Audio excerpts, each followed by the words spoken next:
Bismillahirrahmanirrahim la yamut. Walhamdulillah wassalatu wassalamu ala sayyidina Rasulillah amma ba'du. Sahabat-sahabat yang hidup batinnya dengan menyebut nama Allah, yang hidup jiwanya mengenang nikmat-nikmat Allah, yang hidup ruhnya dengan ma'rifatullah. Hidup di dunia ini Nabi sebutkan dengan niyam. An-nasu niyam. Manusia itu tidur. Idza matu intabahu. Jika mereka mati, barulah mereka sadar. Maka teman-teman, semua kita lagi tidur. Kita sedang di bawah mimpi. Maka Nabi menyebut para pemimpi di dunia ini yang ingin kaya, bangun rumah untuk anak-anaknya. Anaknya dewasa, semuanya pun nikah. Dan mereka kemudian meninggalkan orang tuanya. Buat rumah sendiri. Tinggallah rumah yang besar, kesepian berdua. Kita bermimpi. Kita bermimpi, nanti kita tua, akan banyak yang mengelilingi. Kita bahagia, kita melihat semuanya bersendagura. Tidak, teman-teman.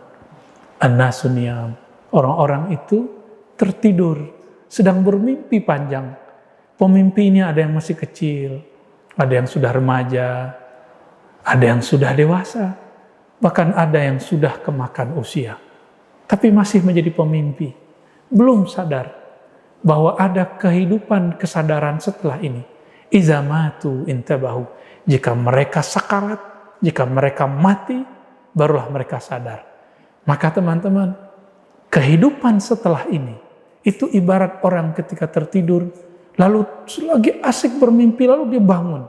Lagi asik ingin memakan buah yang sangat lezat, ingin menyentuh pasangan yang indah dalam mimpinya, tiba-tiba ada suara keras yang membangunkan dia dan bertanya, Man Rabbuk, siapa Rabbmu? Lamanya bukan main pertanyaan ini. Maka teman-teman, hadis-hadis yang sahih menyebutkan semua bahwa kehidupan setelah mati itu kehidupan yang real. Di sana kehidupan itu sangat nyata, lebih nyata daripada kehidupan yang di sini. Siapa yang mengabarkannya? Baginda Nabi Sallallahu Alaihi Wasallam. Allah Subhanahu Wa Taala mengabarkan kepada kita. Sekarang para nabi, para aulia, mereka lagi hidup, menikmati hidupnya di sana. Tapi para aulia di sana, mereka pun masih berubudiyah. Para anbiya pun masih berubudiyah. Masih ingatkah kita dengan hadis Sayyidina Musa, yusolli fi qabri. Dia sholat di dalam kuburnya. Ini hadis riwayat Imam Bukhari. Untuk apa Nabi Musa sholat? Apakah dia sedang mencari pahala? Kenapa dia sholat sendiri? Kenapa dia tidak sholat di masjid sehingga dapat 27 rakaat? Kenapa dia sholat sendiri di kuburnya? Apakah Nabi Musa tidak tahu hadis mengenai keutamaan sholat jamaah itu 27 derajat? Bukan, teman-teman. Ibadahnya orang-orang yang sudah pindah alam adalah ibadah ingin mengenal yang ditanyakan ketika dia pertama kali masuk ke alam kubur. Para nabi, para aulia, syuhada tidak ditanya dalam kuburnya. Yang ditanya cuma mukmin biasa dan yang terindikasi munafik. Semoga kita terbebas daripada kemunafikan. Disebutkan dalam hadis Imam Tawus, diriwayatkan oleh Imam Qudai, bahwa orang mukmin dan munafik ditanya 7 hari dan 40 hari. Mukmin 7 hari, jika ada indikasi munafik 40 hari. Jika ada kemunafikan dalam diri saya akan ditanya 40 hari. Jika saya seorang mukmin yang bersih, saya ditanya 7 hari. Jika saya seorang syahid, seorang wali, saya tidak ditanya. Kenapa? Karena dia orang-orang pentingnya Allah. Saya beri sebuah ibarat. Kita ketika hendak pergi ke luar negeri, masuk ke ruang yang di sana kita ditanya berkas-berkas kita, identitas kita. Imigrasi namanya. Imigrasi barzakh. Lebih berat dan lebih lama daripada imigrasi yang dulu mungkin teman-teman pernah tertahan di satu negara. Bahkan mungkin pernah dideportasi, dipulangkan kembali. Bagaimana mungkin kita dipulangkan lagi dari alam barzakh? Yang ada kita disiksa. Siksaannya adalah ketika tidak mampu menjawab. Menunggunya bukan main lamanya. Teman-teman yang dimuliakan Allah.